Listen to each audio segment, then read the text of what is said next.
bataille des gens de l'air 1974, la bataille des gens de General Motors, que je salue, les gens de la FTQ, ici aujourd'hui. On va parler dans le micro, oui. Alors, les batailles pour la francisation, surtout de la francisation des milieux de travail, la FTQ a été de toutes ces batailles-là et est encore présente aujourd'hui pour faire des lieux de travail, des lieux où le français est utilisé pour travailler. Quelqu'un ici me disait en marchant, en traversant la rue Saint-Laurent, il y a une prime de 25 sous de l'heure à tous les travailleurs qui travaillent dans les hôtels s'ils savent l'anglais.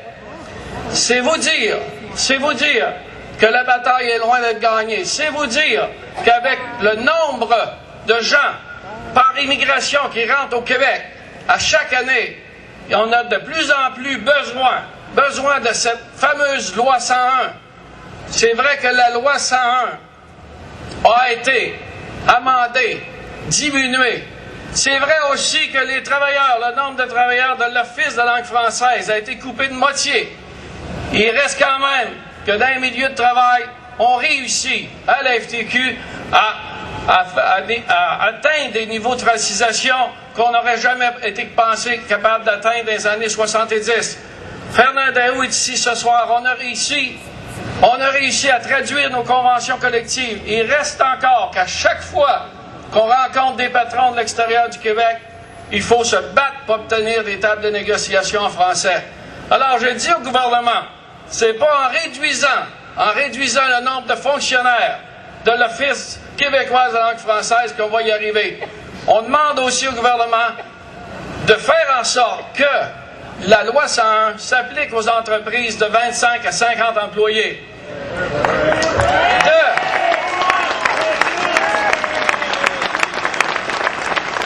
C'est avec les travailleurs et pour nous la FTQ, ça se passe d'abord et avant tout dans les milieux de travail. Bonne chance. Merci à M. Laurent pour la fameuse loi 101. Bravo.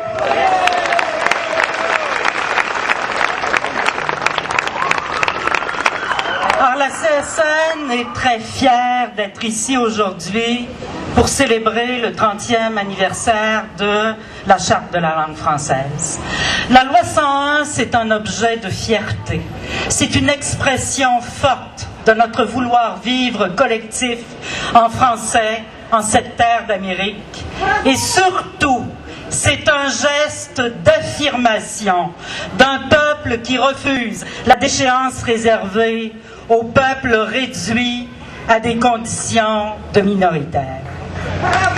Derrière cette soif de liberté, de dignité et d'émancipation collective, il faut saluer un homme de courage et de vision, Camille Lorrain, père de la Charte de la langue française. Rien dans ce geste d'affranchissement ne nous est étranger comme CSN.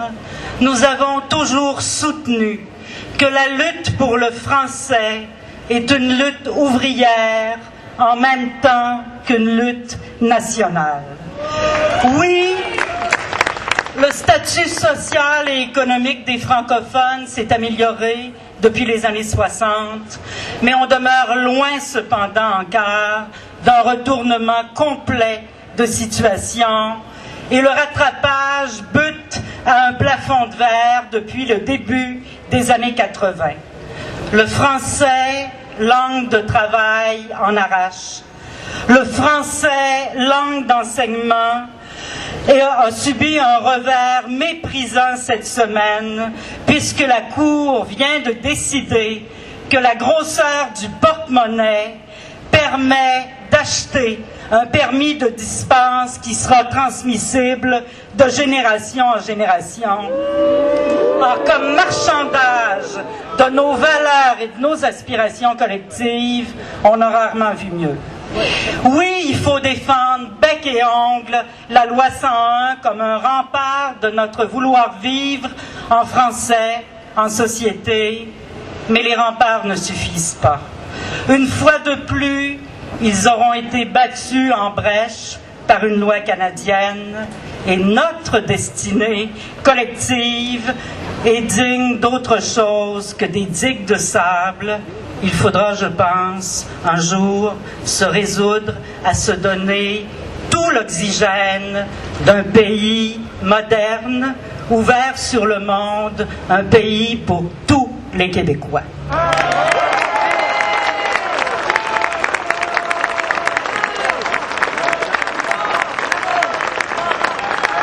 Française, quotidiennement, dans les centres de la petite enfance, dans les écoles du Québec, dans les centres de santé du Québec. La loi 101, c'était un instrument puissant pour faire en sorte de rayonner en français au Québec. Et dans ce cadre-là, des fois, on a tendance à penser qu'on a fini le travail. Et c'est le danger qui nous guette. Il y a 2 souches microbiennes assez majeures contre le français au Québec. Les semeurs d'illusions et les culpabilisateurs. Au cours des dernières années, loi 101 aidant, on regarde la presse, différents médias, le travail est fait.